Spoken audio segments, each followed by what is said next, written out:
Yes, so the talk on difference was really interesting one, and it Yeah. made the point clear that what is the difference between the difference, Yeah. the audible and the written form of Written the form. word. Yes. While reading 5.4, structure, sign and play, I got struck at this sentence. I quote, language bears within itself the necessity of its own critic. I unquote. What exactly Derrida wanted to convey by this? Right. It's a very fascinating statement, and that sums up what actually deconstruction is all about. And the essay that we are discussing here, Structure, Sign and Play, is one of the very important documents of contemporary literary theory, as it inaugurates what is known as post-structuralism in 1967. By post-structuralism, we mean not outright rejection or criticism of structuralism, but going beyond by critiquing structuralism. So the essay is actually a critique of Levi-Strauss, a very famous anthropologist who made structuralism very popular. The statement that you say that the language bears within itself necessity of its own critique actually sums up the inquiry of deconstruction. What he implies here is that structuralism, when it began as a criticism or attack on metaphysics on one hand and science on another. Science was a predominant way of getting knowledge in the West. Structuralism began as a critique of the assumptions of science as well as metaphysics. Right? But what Derrida is questioning, that how come then that Levi-Strauss is using the same assumptions that you find in metaphysics and science in his own practice of structuralism. So what seems to be happening, that on one hand structuralism is a criticism of science and metaphysics, on the other hand it uses the same assumptions.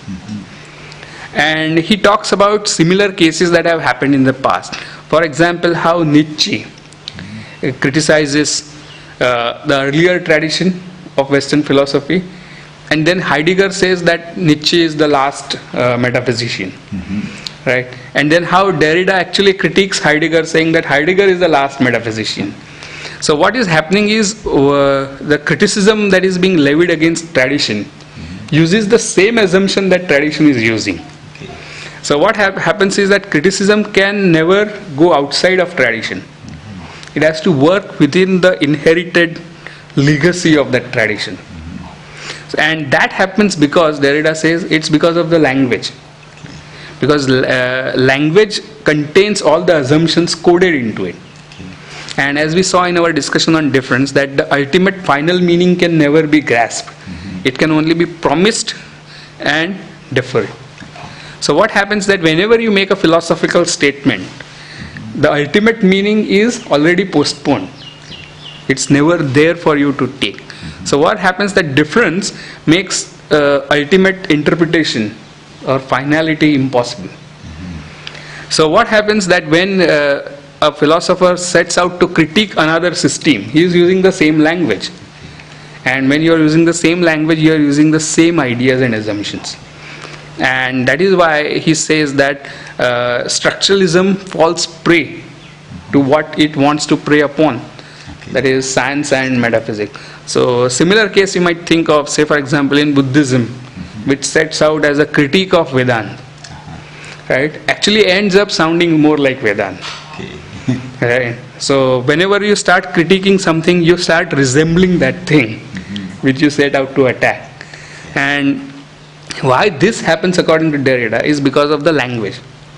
Because in language there is always this lack. Because the ultimate meaning is always deferred, postponed. You can never catch that final meaning. And because there is this something missing always in language, the language demands critique.